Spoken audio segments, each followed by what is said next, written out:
Hi everyone, I'm Tara Walker and I run East Coast Cookery School in Termonfeckin, County Louth. I've been delighted to be asked by the Drogheda Credit Union to do some cooking videos for you guys. Today I'm going to start with some chocolate chip cookies, which is a lovely little baking project for you and your kids in the kitchen. It's great because you can actually freeze some of the dough as well, and then you have the fruits of your labour another day. For this recipe we need butter, flour. I have two types of sugar here, granulated and a soft brown sugar, but if you can only get one type, don't worry about it, just one or other will do. I have an egg, I have some dark chocolate, vanilla extract, some salt, and bicarbonate of soda and baking powder. Most of these things you probably have in your store cupboard.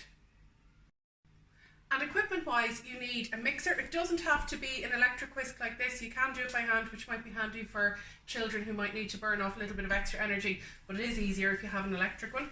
We need a spatula, then we need a lined baking tray, and then we also need some cling film. That's everything. So the first thing I'm going to do is cream the butter and sugar together. And I've actually lots of recipes tell you to have room temperature butter, but I find it handier to have it even slightly warmer than that, as you can see here, just because it works a bit faster. The whole point of this is to make sure that the butter really kind of takes on the sugar and the sugar really dissolves into it. So it's easier if it's melted a little bit. We have two types of sugar going in. We have our soft brown sugar and we have our caster sugar, or granulated sugar is fine too. And we're going to set that mixing for a good 3 or 4 minutes. So this has been whisking away for a good 5 minutes, and as you can see, the mixture is really nice and light now at this stage, and the sugar has completely dissolved in. So I have just scraped down the sides of the bowl a couple of times while I've been waiting here, because this is quite a deep bowl and you do need to just make sure all the bits around the side are well incorporated as well. So I've done that, and then I'm just going to, it doesn't really matter the order that you add the rest of your ingredients in. I'm just going to pop everything in. I have my vanilla extract, which is actually a lovely homemade vanilla extract made by one of the ladies who works with me at the cookery school here, Patricia. And then I have a teaspoon of bicarbonate of soda, a teaspoon of baking powder. I have my egg. And finally, I have my flour going in. And when I mix all this together, I'm going to then fold my chocolate through. And just about the chocolate, I have a bar of dark chocolate here. I'm going to chop it down, but if you do have chocolate chips that come in a pack like this, that's fine too.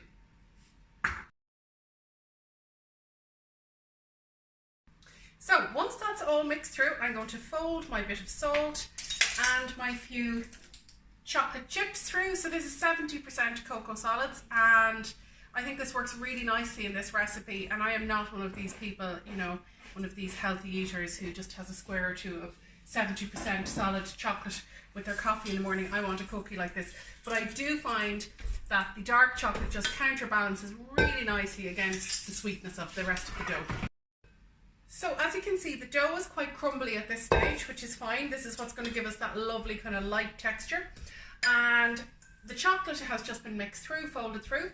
And I'm going to wrap it up in a sort of sausage type shape in my cling film. And I'm going to pop it into the fridge for a little bit just till it's set, and it also helps to keep the shape.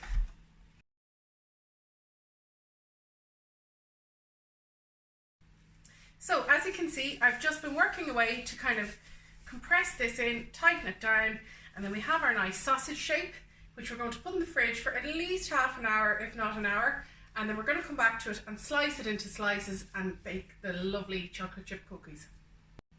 So it's had about half an hour in the fridge, so it's quite cold, and I'm now just going to slice little bits off and roll them into something like the size of maybe a golf ball, maybe a little bit smaller, and just use the warmth of your hand to bring it all together and roll it into a circle shape or a ball shape and pop it onto the tray. And we're going to repeat that for about 6 or 8 of them. The one thing I need to do is just make sure I have a little bit of a gap between them so they've space to spread.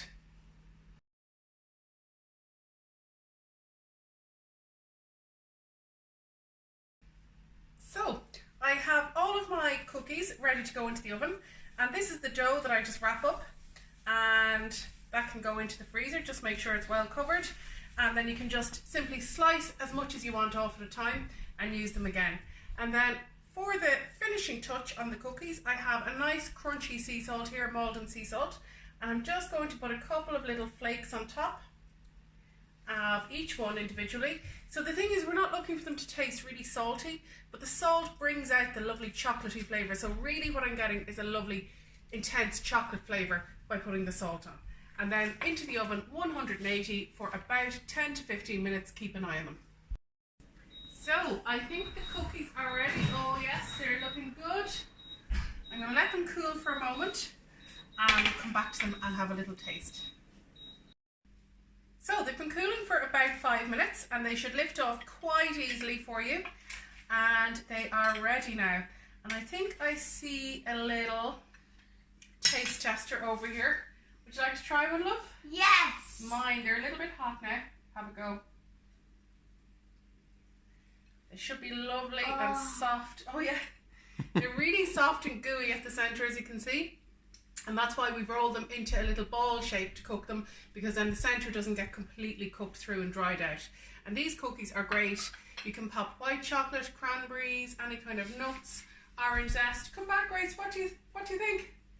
Are they good? I hope you enjoy these.